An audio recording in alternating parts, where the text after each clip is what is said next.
The first dingo died with its throat crushed before the pack even understood what they were facing. A single, calculated kick from the massive male at the front that sent the animal spinning sideways through the air, its neck broken so cleanly there wasn't even time for a yelp. Just the wet crack of vertebrae separating, and the dull thud of a body hitting red earth already stained with the blood of things that had tested this mob before, and learned too late that numbers mean nothing when strategy is written into every movement, every formation, every cold-eyed stare, from 20 kangaroos standing shoulder to shoulder like a living wall between the waterhole and anything foolish enough to believe it could cross them. This wasn't a mob in retreat, wasn't a mob fleeing toward distant scrubland, hoping predators would lose interest. This was a mob that had learned over years of brutal attrition that the Outback respects only one language, and that language is violence delivered with such overwhelming precision that even apex hunters recalculate their odds mid-charge and discover the answer is always the same: retreat or die. If you think kangaroos are just gentle grazers hopping through the bush, if you believe dingoes and crocodiles sit unchallenged at the top of Australia's food chain, then you need to subscribe to this channel right now and hit that like button, because what you're about to witness will shatter every assumption you've ever held about how power is distributed in the savage theatre of the Outback. And this story, this brutal, calculated domination by a mob that turned predation into suicide for anything that challenged their territory, is exactly the kind of dark nature content that never makes it into the sanitized documentaries. And missing it means missing the truth about what survival really looks like when instinct evolves into something that borders on tactical genius.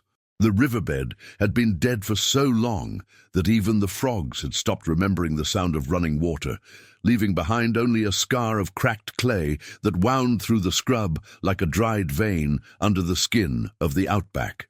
At its lowest point, where rare storms sometimes left shallow pools that baked into salty pans, a waterhole had survived in a stubborn depression, a muddy, unreliable basin that shrank a little more each year, but still pulled life toward it, like a magnet in a place where thirst made even the cautious reckless. That was where they stood. 20 reds, dust-caked and scar-scribbled, a mob arranged not in the loose, grazing pattern of relaxed kangaroos, but in something closer to a line of shields braced in front of a gate.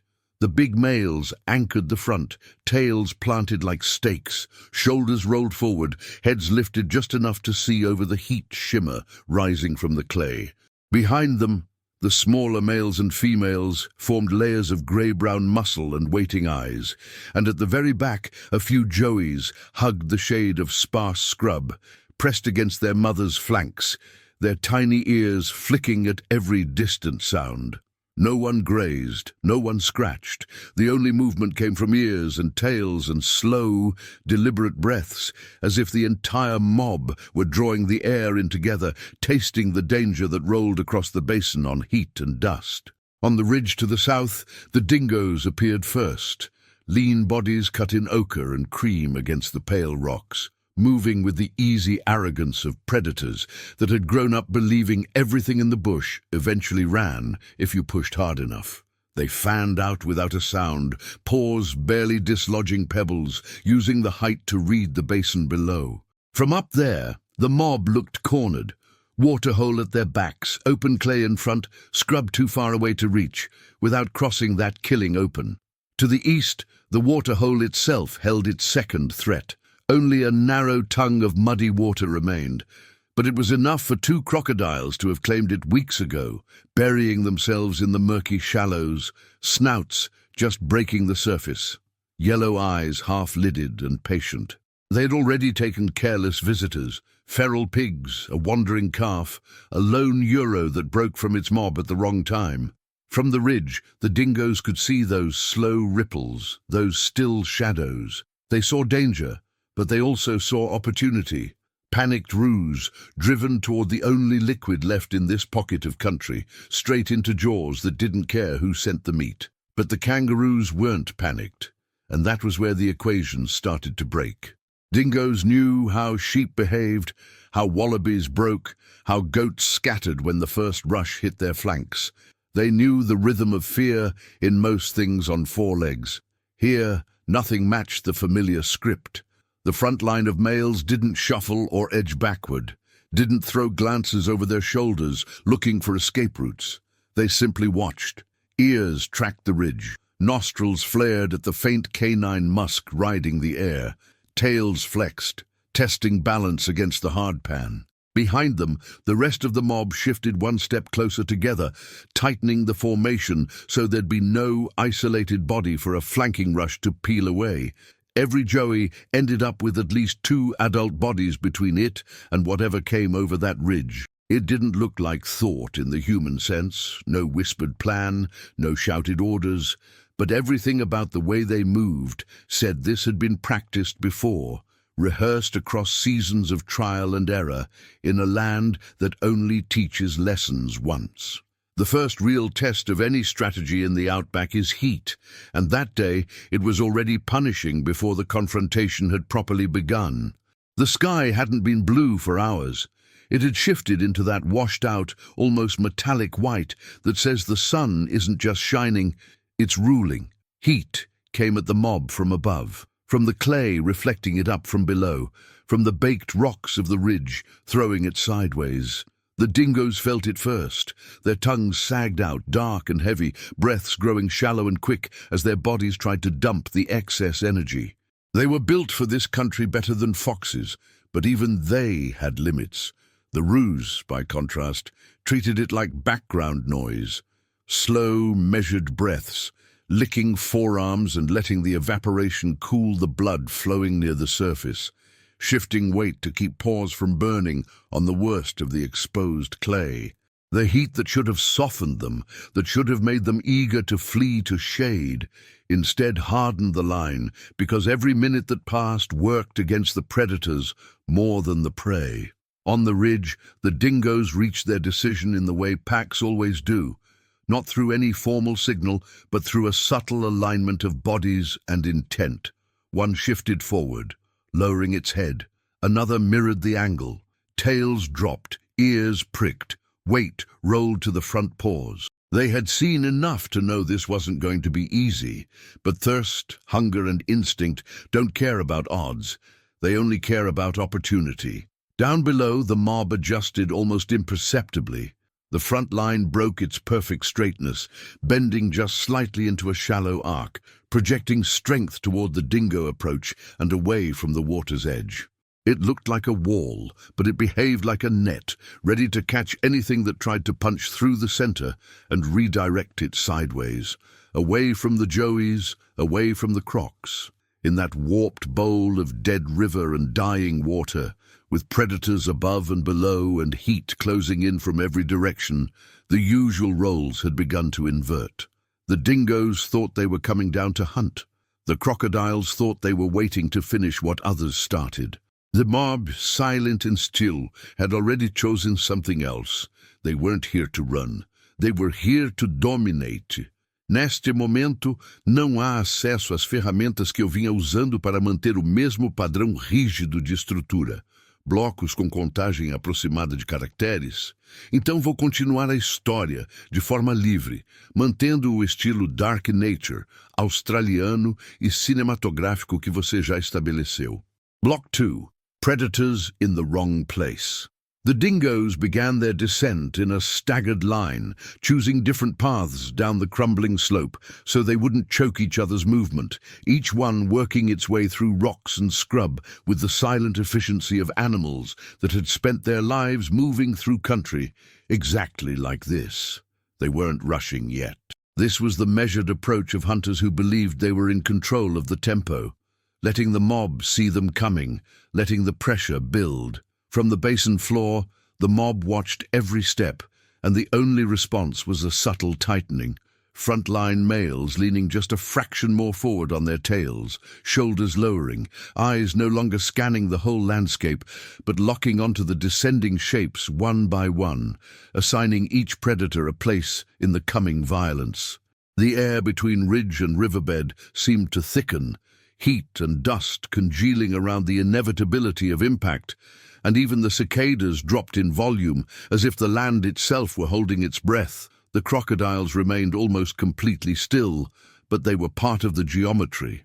Their eyes had opened wider the moment the dingoes appeared on the skyline, slit pupils contracting in the harsh light, ancient brains drawing connections. Agitation on the ridge meant movement below, and movement below meant bodies near water.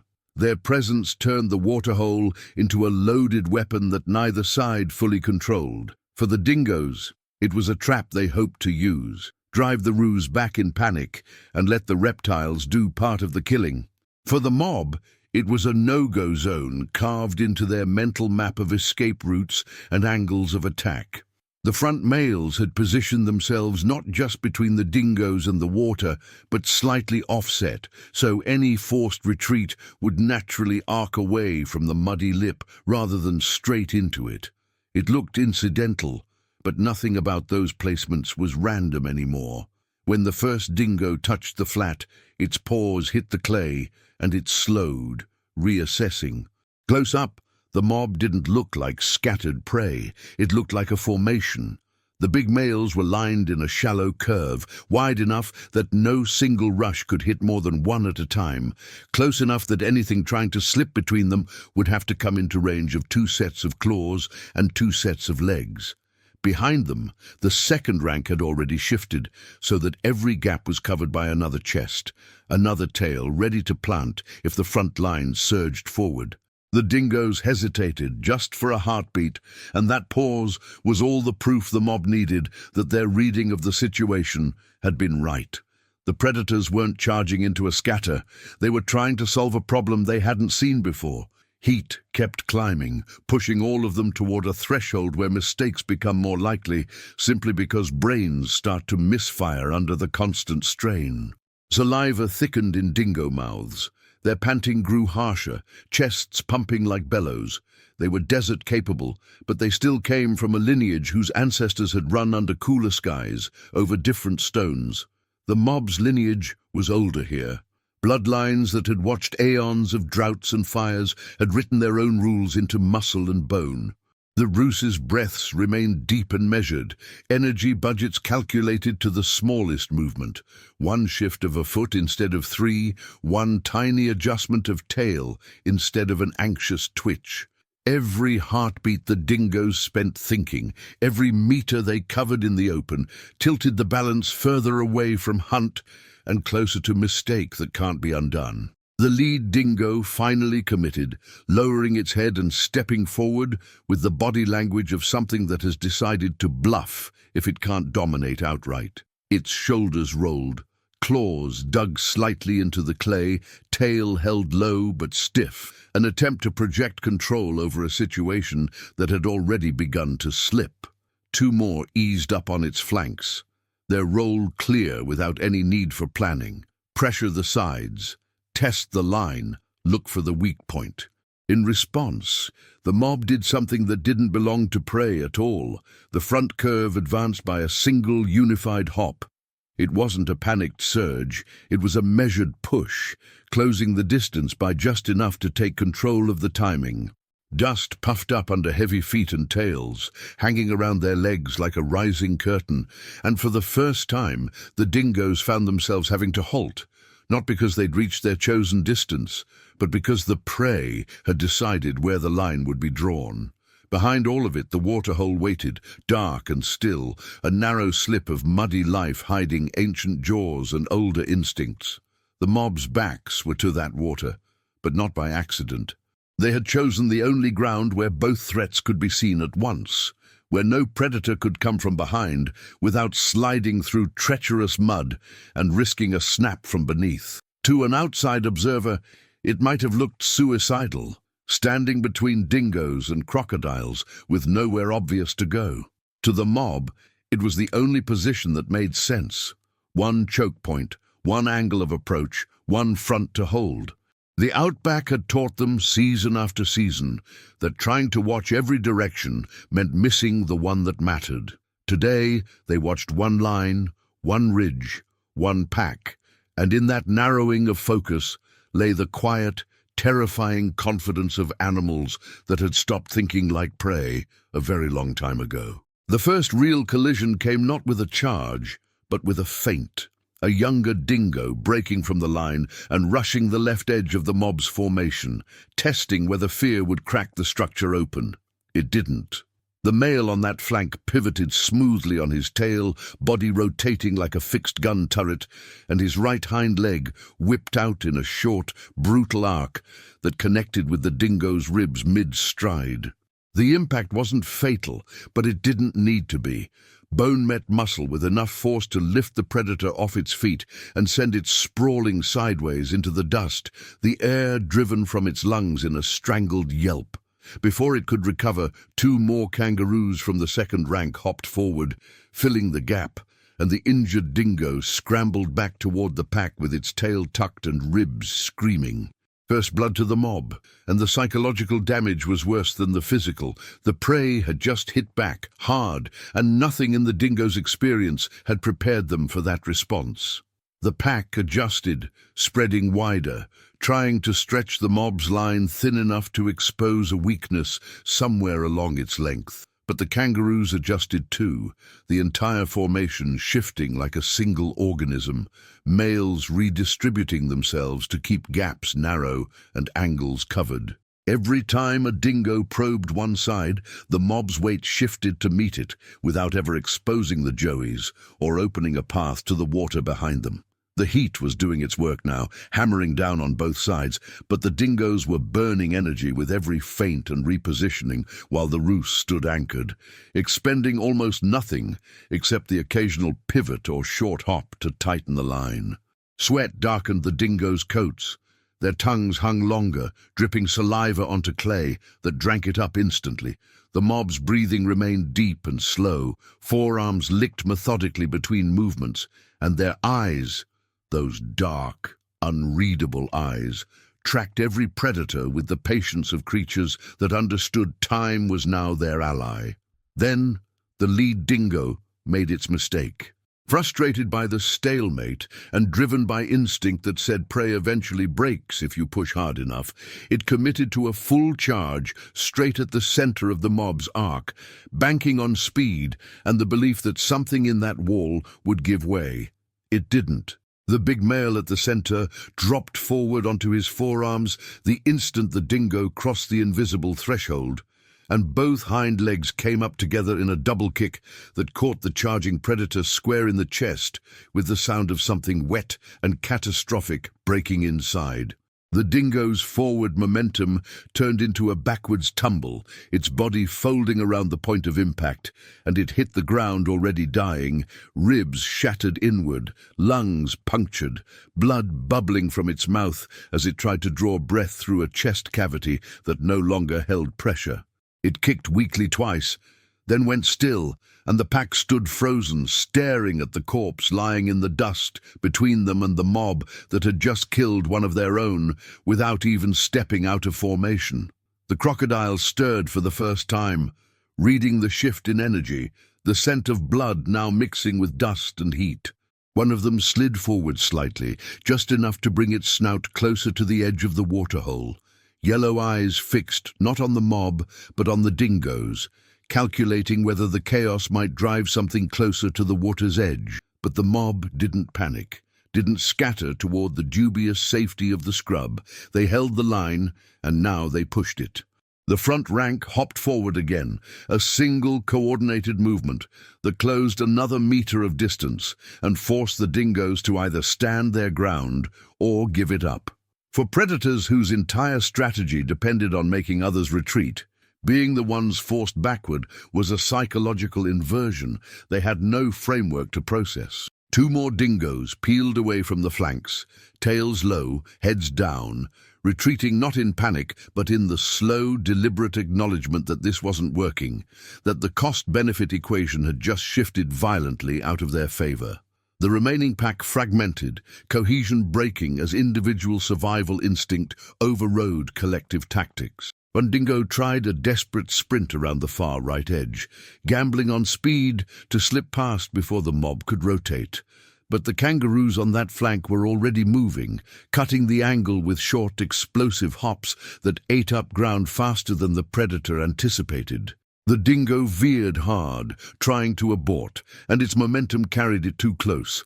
A raking strike from a powerful foreleg caught it across the shoulder, claws opening 4 parallel gashes that went deep into muscle and sent the animal yelping into a panicked retreat, blood trailing behind it across the red clay.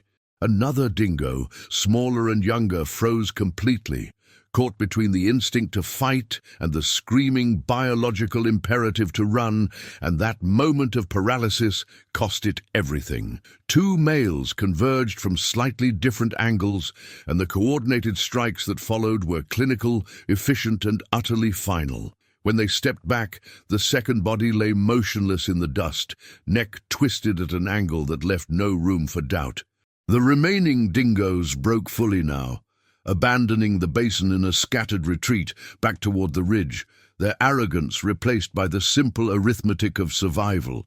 2 dead, 3 injured, and a wall of muscle and claws that hadn't even shifted position except to kill anything that came within range.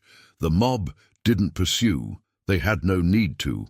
They stood their ground, chests heaving slightly now, the first real signs of exertion showing in the rhythm of their breathing. But their formation remained intact, eyes still tracking the fleeing predators until the last one disappeared over the rocks. Behind them, the crocodiles sank back into the murky water, disappointed, their moment of opportunity closed before it ever opened. The mob had dominated both threats without losing a single member, without giving an inch of ground, and as the dust settled and the heat pressed down with renewed weight, the waterhole remained theirs, not because they had run faster or hidden better, but because they had stood together and refused to play the role the Outback had written for them. The dingoes were gone, but the waterhole still held danger, and the mob knew it. 2 crocodiles remained in the shallows, their patience unshaken by the violence that had just unfolded on the clay above them. And now they represented the final obstacle between the mob and the water they desperately needed after holding formation under that murderous sun for close to an hour. The big males at the front didn't advance immediately.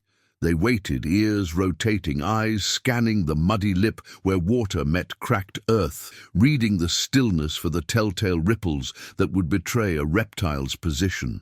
One of the crocodiles had shifted closer to the center of the pool, submerged except for the ridge of its eyes and nostrils, a living trap that had learned over decades that thirsty animals make mistakes in the final meters before they drink.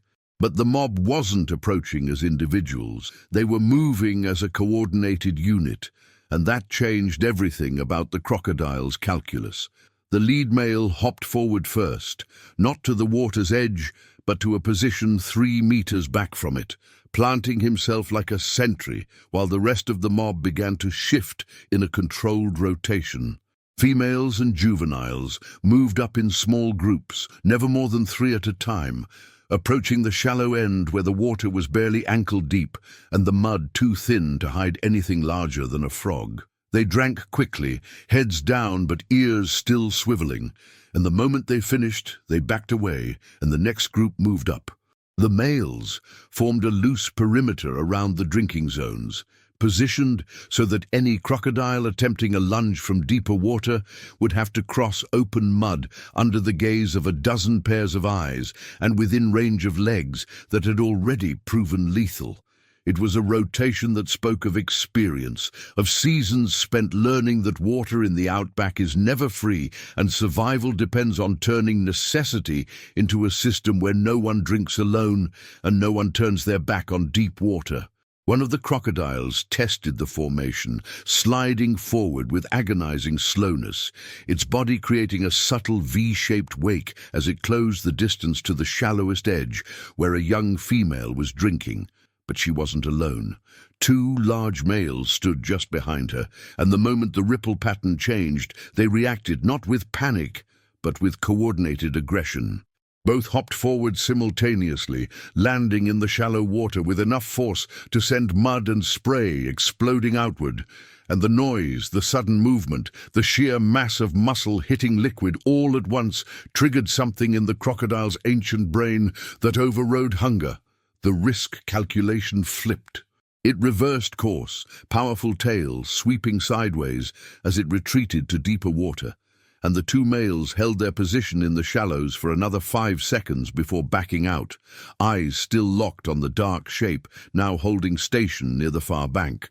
If you're watching this and your heart is pounding because you've just realized that kangaroos aren't just surviving the outback's apex predators, they're outthinking them, outpositioning them, turning defense into dominance, then hit that like button right now and drop a comment telling me if you think this kind of tactical coordination is pure instinct or something closer to battlefield intelligence, because what you're witnessing isn't luck, it's evolution written in blood and dust, and the cold mathematics of creatures that refuse to die quietly. The second crocodile made no move at all, recognizing what the first had learned the hard way. This wasn't a scattered mob driven by thirst into reckless vulnerability. This was an organized force that treated the waterhole like contested ground and defended it with the kind of layered strategy that turned opportunistic predation into a losing game. The rest of the mob cycled through their drinking rotations without incident, each group moving up, drinking and withdrawing, while the perimeter held firm and the big males never once turned their backs on the deeper water. When the last Joey finished and backed away from the mud, the mob reformed into its traveling configuration, males on the outside, females and young toward the center, and began to move away from the waterhole, not in a panicked scatter, but in a controlled withdrawal, hopping in loose sync, maintaining spacing that kept them cohesive without bunching them into a target. They moved toward a line of low scrub to the north, where shade and cover would let them rest through the worst of the midday heat, and as they disappeared into the mulga, the basin returned to silence, empty except for 2 dead dingoes already being torn apart by crows, and 2 crocodiles who sank slowly back into the murky water, their ambush foiled by prey that had stopped acting like prey generations ago. What had just occurred in that nameless stretch of dead river and dying waterhole wasn't an anomaly. It was a pattern that had been repeated across years, across droughts, across the long grinding attrition of survival in a land that kills the unprepared with methodical efficiency. The mob hadn't stumbled into dominance. They had built it lesson by lesson, scar by scar, until their collective behavior carried the kind of tactical sophistication that most people reserve for species with language and culture. The dingoes had assumed numbers and aggression would be enough because that formula worked on sheep, on lone wallabies, on anything that panicked when teeth came close. The crocodiles had assumed thirst would drive individuals into range because that pattern had played out 1,000 times before with pigs and cattle and every other creature that needed water badly enough to gamble. But the mob had rewritten both scripts, standing their ground against the pack and turning the waterhole into a fortress rather than a trap. And in doing so, they had demonstrated something that doesn't fit comfortably into nature documentaries or simplified food chains, that intelligence, in whatever form it takes, will always find a way to level the field when survival is the only currency that matters. The silence that settled over the basin after the mob disappeared into the scrub was not the silence of peace, but of exhaustion. The kind that follows violence when the land itself needs time to absorb what just happened and reset the terms for whatever comes next. The 2 dingo carcasses lay cooling in the dust, already surrounded by a growing committee of crows and ravens, whose harsh cries filled the air with a sound halfway between celebration and judgment, and within hours the bodies would be torn apart and scattered. Bones dragged off to distant nests, fur blown across the red earth until no visible trace remained except the dark stains in the clay that would fade with the next rain, which might not come for months. The crocodiles had retreated to the deepest part of the waterhole, sulking in the murky shadows, their ambush instincts frustrated by prey that refused to follow the script written into millions of years of successful predation. And somewhere in the mulga shade to the north, the mob rested, grooming bite marks and checking each other for injuries that would need attention, their breathing finally slowing, their bodies processing the adrenaline and heat and effort of holding a line that should have broken but didn't. What separates survival from dominance in the outback is not strength alone, nor speed, nor even the ability to kill. It's the capacity to read the land, the predators, and your own limitations with such clarity that you can turn disadvantage into strategy and isolation into unity. The mob had no language in the human sense, no way to discuss tactics or vote on formations, but they possessed something older and perhaps more reliable, a collective memory encoded in behavior, passed from generation to generation through observation and repetition until certain responses became automatic, certain positions became instinctive, and the line between thought and reflex blurred into something that worked regardless of what you called it. The dingoes had numbers and teeth and the confidence of predators who had rarely been challenged, but they approached the confrontation as individuals loosely coordinated by opportunity, and that lack of true cohesion became their fatal flaw the moment they encountered something that operated as a single adaptive organism. The crocodiles had patience and power and the perfect ambush position, but all of that became irrelevant when the prey refused to scatter, refused to panic, refused to give them the isolated target they needed to justify the explosive energy cost of a strike. There is a theory, debated by biologists and argued over in academic journals, that certain animals exhibit what might be called cultural learning, the ability to pass down not just genetic traits, but learned behaviors that accumulate and refine across generations, creating something that resembles strategy without requiring the kind of abstract reasoning humans use. Whether the mob's coordinated defense falls into that category or remains purely instinctive is a question that probably can't be answered without tools and studies that don't exist yet. But what remains undeniable in the red dust of the outback is the outcome. A mob of kangaroos that didn't just survive an encounter with apex predators. They dominated it, dictated its terms, and walked away without losing a single member, while their attackers limped off, bloodied and broken. That kind of result doesn't happen by accident, doesn't emerge from random panic, and doesn't fit neatly into the sanitized narratives of nature documentaries where predators hunt and prey runs, and the circle of life spins with predictable elegance. Out here the circle breaks, reforms, and occasionally reverses entirely, and the creatures that thrive are the ones who understand that the roles of hunter and hunted are never as fixed as they appear from a distance. The outback teaches the same lesson in 1,000 different ways, written in heat and drought and the bones of things that failed to adapt quickly enough. That mercy is a luxury afforded only to those with energy to waste. That cooperation beats individual strength when the margins are thin, and that intelligence, however you define it, will always find expression in the species that need it most desperately. The mob's ancestors had been refining their response to predation for millions of years, long before dingoes arrived on the continent, long before humans walked out of Africa, back when the threats wore different faces but carried the same fundamental intent: to kill, to eat, to survive at someone else's expense. Every generation that held the line passed something forward to the next, and every generation that broke and scattered left fewer descendants to carry their panic into the future, until what remained was a population sculpted by violence into something that looked like prey but behaved like an army, turning waterholes into fortresses and open ground into killing zones where numbers meant nothing and formation meant everything. As the sun began its slow descent toward the western horizon and the temperature finally started to ease from unbearable to merely brutal, The mob stirred from their rest and began to move again, hopping in that loose, ground-covering rhythm that carries them across huge distances without apparent effort, heading toward whatever the next waterhole, the next threat, the next test of their collective will might be. If this brutal tale of survival gripped you, help us reach more nature lovers. Hit subscribe, smash that like button, and drop a comment telling us your city and country.